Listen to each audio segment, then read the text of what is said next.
Hello there, friends. Welcome to Start Early Today, your daily dose of mindfulness and positivity. Hope you're doing well wherever you may be. Thank you for taking the time to prioritize the wellness of our minds, because that is where everything is. Our world exists in our heads. We see things externally through the processing that happens inside. And we see things for what we perceive, what we choose to perceive from within. It's all about our interpretation. How do we interpret a thing, a story, an image that is presented to us? So be mindful on where you expose yourself to. Be mindful of your environment. Be mindful of what you consume in media. And this is a wonderful thing to do, to listen to all things good, because it just takes a slight shift in perception for our whole world to change. Right here with me, I have the book called The Heart of the Buddha's Teaching by Thich Nhat Hanh, for us to transform suffering into peace, joy, and liberation. And just gonna open to a random page. This book began with a sentence: Buddha was not a god, he was a human being. What does this mean? What is a human being? If the trees and the rivers were not there, could human beings be alive? If animals and all other species were not there, how could we be? A human being is made entirely of non-human elements.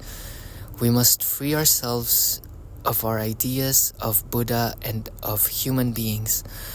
Our ideas may be the obstacles that prevent us from seeing the Buddha. Dear Buddha, are you a living being? We want the Buddha to confirm the notion we have of him, but he looks at us, smiles, and says, a human being is not a human being. That is why we can say that he is a human being. These are the dialects of the Diamond Sutra. A is not A.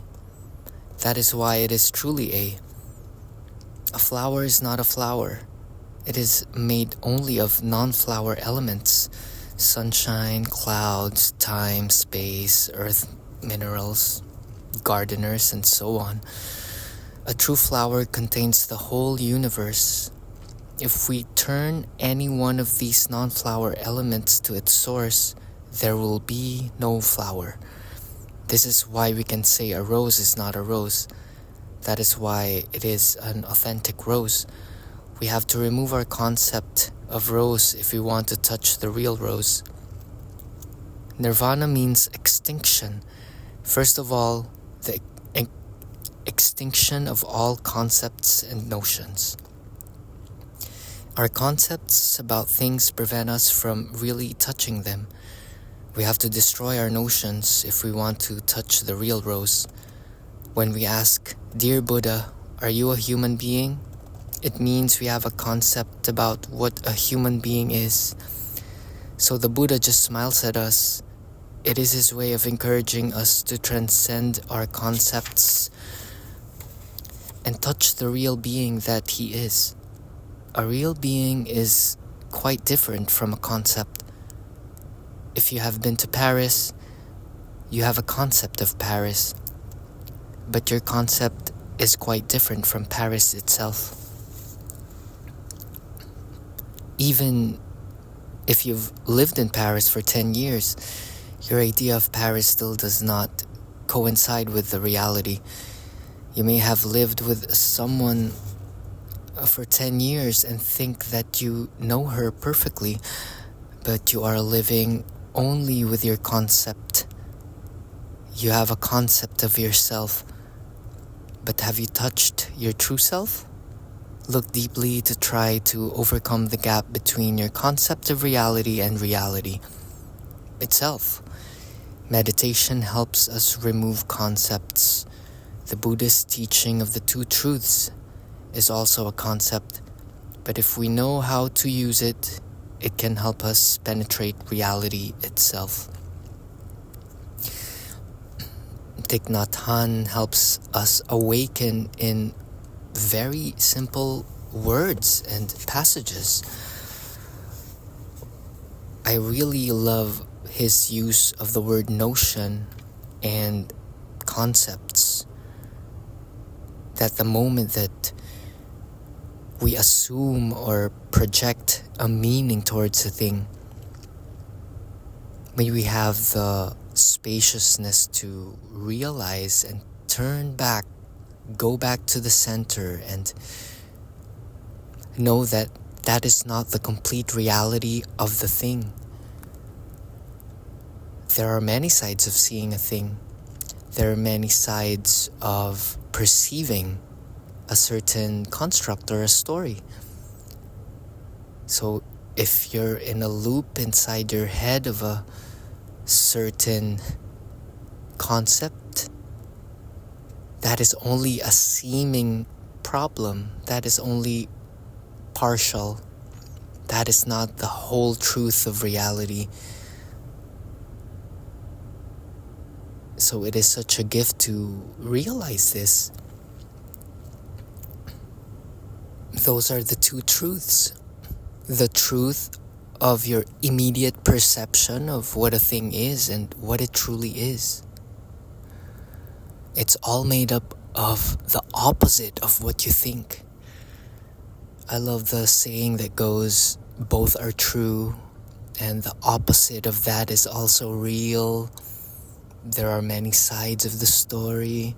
If you let go of the limited, depreciating stories that our intellectual mind is automated to function as,